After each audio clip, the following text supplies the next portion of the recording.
लेह लद्दाख और करगिल में 6th schedule को लेकर मिनिस्ट्री ऑफ होम अफेयर्स की एक बहुत ही अहम बैठक हुई और उसमें ये सामने आया कि अब 6th शेड्यूल के लेकर बातचीत शुरू हो गई है, जिसको लेकर आपको याद होगा पिछले हफ्ते लद्दाख में बहुत सारे लोग सड़कों पर आए और उन्होंने कहा कि लद्दाख को जो है 6ठे शेड्यूल में इंक्लूड करना चाहिए। हमारे साथ बात करने के लिए सेरिंग दोरजे हैं, लेह एपेक्स बॉडी के हेड हैं, और सज्जाद भाई हैं जो करगिल डेमोक्रेटिक अलायंस के हेड हैं। दोनों इस मीटिंग का भाग थे। सर, पहले आपसे पूछना चाहूंगी कि किस तरीके से अब आप देख रहे हैं कि ये जो बातचीत है केंद्र सरकार के साथ लेह लद्दाख और करगिल को लेकर वो आगे बढ़ रही है। जी, हम ये दूसरी बार यहाँ पर टॉक्स के लिए आए हैं होम मिनिस्ट्री के साथ, और ये टॉक्स अभी जिसका रिजल्ट कल निकला वो समझते हैं वो सही रास्ते पर जा रहा है, लेकिन गवर्नमेंट शुरू में एडमेंट था कि ये हमारे मेन जो पॉइंट्स हैं वो डिस्कस ना हो और वो कुछ दूसरे उनकी तरफ हमारा ध्यान भटकाना चाहते थे।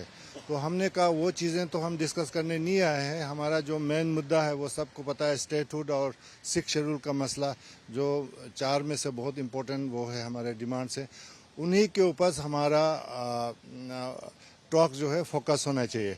तो ये for the first time government ने मान लिया है कि इन मुद्दों के ऊपर बातचीत किया जाएगा। हाँ जी। तो किस तरीके से आप देखते हैं कि आगे ये बातचीत कैसे बढ़ेगी, क्योंकि ये पता चला है कि अगली मीटिंग भी होने वाली है इसी हफ्ते? हाँ जी, क्योंकि ये अभी हमारा जो डेलीगेशन था वो ले करगिल दोनों को मिला के 14 लोगों का था, तो उसमें वो डिस्कस करना थोड़ा मुश्किल होता है। इसलिए हमने गवर्नमेंट ने ये सुझाव दिया कि एक सब कमेटी बनेगा comprising of KDA and apex body और होम मिनिस्ट्री के ऑफिशियल्स। तो छोटे हम कमेटी में आराम से बैठ के बात करने का उन्होंने सुझाव दिया, जिसको हमने मान लिया।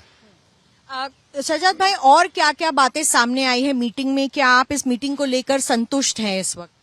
मैं तो ये अभी कह नहीं सकता हूँ कि संतुष्ट नहीं हूँ, लेकिन एक चीज़ जो हमारे लिए होपफुल लग रही है वो ये है कि पहली बार, जैसे लगरुख सर ने कहा कि पहली बार सरकार ने ये एक्सेप्ट किया कि हम स्टेटहुड पे बात करेंगे, 6th शेड्यूल पे बात करेंगे।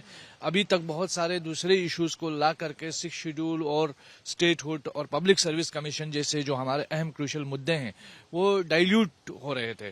तो अब पहली बार सरकार एक्सेप्ट कर रही है कि कम से कम इन इश्यूज को हम डिस्कस करेंगे। तो हम उम्मीद रखते हैं कि जो सैटरडे की मीटिंग है बहुत क्रूशियल मीटिंग है, जिसमें हमारी सब कमेटी और एमएचए के लोग बैठेंगे, बात करेंगे, तो उसमें कोई नतीजा बख्श एटलीस्ट जो हमारे मुद्दे हैं वो एड्रेस होंगे और कुछ पेशरफ्त की हम तवक्का रखते हैं सरकार से कि कुछ हो। ये बताइए कि कितनी डिमांड्स में से कितनी डिमांड्स अभी सरकार बात करने पर तैयार है? जैसे 6ठे शेड्यूल यानी कि 6th शेड्यूल की बात करें, राज्य के दर्जे की बात करें, पब्लिक सर्विस कमीशन की बात करें, इसके अलावा और क्या मुद्दों पर सरकार सहमति दिखा रही है? देखिए ना, और भी मुद्दे तो बहुत हैं, लेकिन लद्दाख में जो लोगों का आंदोलन चला है या लोगों का जो एजिटेशन हुआ है वो मेन इन्हीं 3-4 मुद्दों को लेकर के हुआ है, जिसमें स्टेटहुड और 6th शेड्यूल सर फहरिस्त है। उसके बाद हमारे जो बेरोजगार नौजवानों का भी मसला है, जिसमें पब्लिक सर्विस कमीशन लद्दाख के लिए बहुत ज़रूरी है।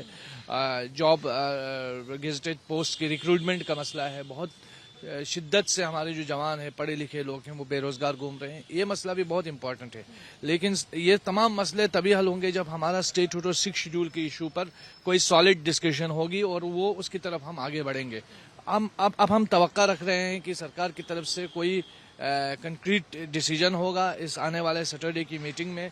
और आपको एक चीज़ मैं बताता चलूँ कि लद्दाख के लोग -15 दर्जे हरारत में लेह में लोगों अवाम का सैलाब जो उमंड आया, या पूरा कारगिल डिस्ट्रिक्ट बन रहा जगह जगह, तो ये लोग मस्ती में नहीं कर रहे हैं। लोगों को कोई शौक नहीं चढ़ा हुआ है प्रोटेस्ट का। लोग सीरियसली कंसर्न्ड हैं अपने इश्यूज को लेकर, इसलिए लद्दाखी एहतजाज कर रहे हैं।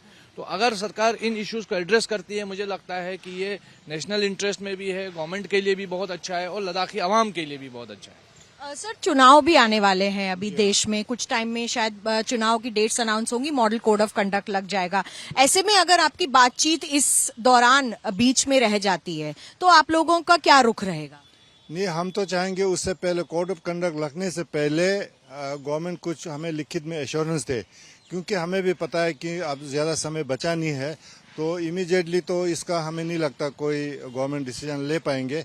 लेकिन हम इसको आगे बढ़ाने के लिए कम से कम इस गवर्नमेंट से हम कुछ रिटन एश्योरेंस चाहते हैं इलेक्शन से पहले, कोड ऑफ कंडक्ट लगने से पहले। और अगर रिटर्न अश्योरेंस नहीं आता है तो नहीं आता तो हमारा जो एजिटेशन का जो रास्ता है वो हमारे सामने खुला है। उसको हमने रूल आउट नहीं किया है, हमने खाली उसको पोस्टपोन किया है, क्योंकि जब टॉक्स हो रहे हैं तो उसकी ज़रूरत नहीं थी। तो अगर वो फेल हो जाता है तो हमें फिर अपने उस जो हमने जो प्रोग्राम बनाया था जो हंगर स्ट्राइक का और पूरा सिलसिलेवार होगा, ये एक खाली हंगर स्ट्राइक नहीं होगा, तो ये चलता रहेगा।